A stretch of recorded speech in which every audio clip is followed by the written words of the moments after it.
We've established that time is a ledger, a system for keeping score on how many cycles of a process have occurred. But if the T in our physics equations is merely bookkeeping, what exactly is the book about? What specifically is doing the changing? Over 2 millennia ago, the philosopher Heraclitus looked at the world and saw a reality defined by flux. Flames flicker, bodies age, and cities rise and collapse. He famously declared that you cannot step twice into the same river, because the water is never the same. Parmenides looked at the exact same world and saw a logical disaster. He argued that if something genuinely exists, it cannot also not exist. To his eyes, talk of coming to be or passing away sounded like confused grammar. Real identity required the permanence of a rock. This leaves us with a 2,500-year-old tug-of-war. We have to choose between a blurry world where identity dissolves in the current and a ghostly world where everything we care about is frozen stiff. Resolving this standoff is the key to defining what a thing actually is. Both of these ancient Greeks, along with much of modern physics, secretly relied on a flawed stage model of time. This model treats time as a fixed, independent dimension and objects as permanent substances.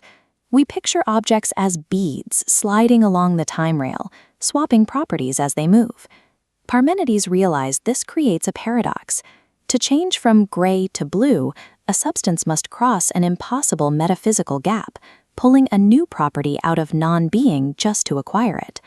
Parmenides' mistake lies in the assumption that reality consists of static marbles sliding through an independent temporal container. The logical trap stems from that picture, rather than the concept of change itself. The changist flip proposes that change creates things, rather than things experiencing change. We start with the ongoing processes, the interactions, decays, and flows, and treat objects as a secondary result of that motion. In this view, time is the notebook recording correlations, and a thing is a coherent pattern of co-change. When different processes weave together and manage to stabilize, we give that specific choreography a name. Take a whirlpool.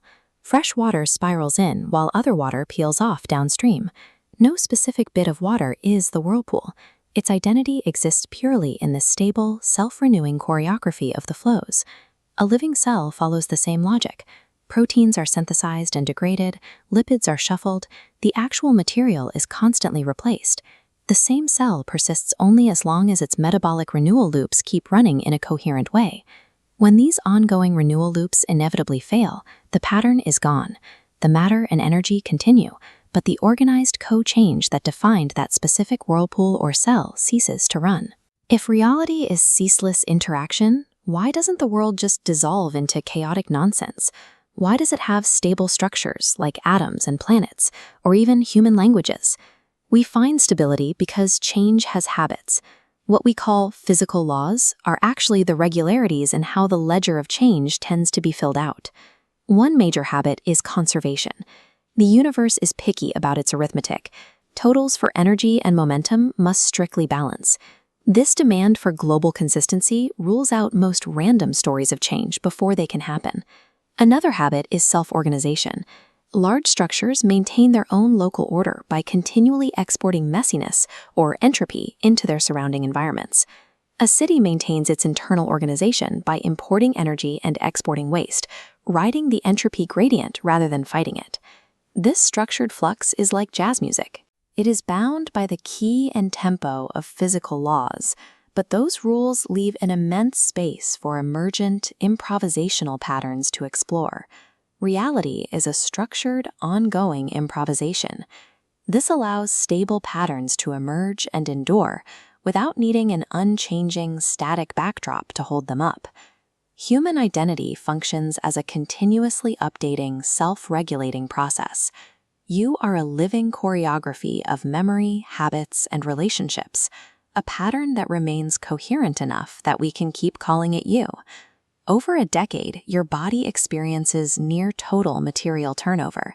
Your bones and blood have been swapped, your beliefs and roles have been renegotiated. Material sameness is a myth. You are different now than the person who began reading this sentence. We often mistake the self for a fixed, static object. But like a cyclist, your balance is actually an ongoing pattern of corrections, constant microsignals from the inner ear and rapid adjustments of the muscles. You persist through dynamic continuity. The same person remains because the pattern remakes itself in a connected way. Your identity lives in the coherence of change, not its absence. You stay you by changing in a self-compatible way. When the environment shifts, staying the same person often requires more internal change, not less. This resolves the ancient standoff. Heraclitus was right that motion is fundamental, and Parmenides was right that blatant contradictions are forbidden. We can have both once we drop the stage model of time. Anxiety about changing who we are is often a fear that our renewal routines will break. Brittle patterns that cannot adapt eventually shatter under the pressure of a shifting world. A pattern that stops updating, whether it's a metabolism that fails to repair cells or a mind that ceases to process new information, eventually terminates. In this framework, a self that literally stops changing has ceased to run the loops that define life. Identity represents an ongoing practice of coherent updating toward a better, more resilient configuration. You are a work in progress, participating in your own ongoing creation. But if time is just bookkeeping, why does the human brain actively generate the feeling of a moving now? We'll see how your brain updates its ledgers in the next chapter.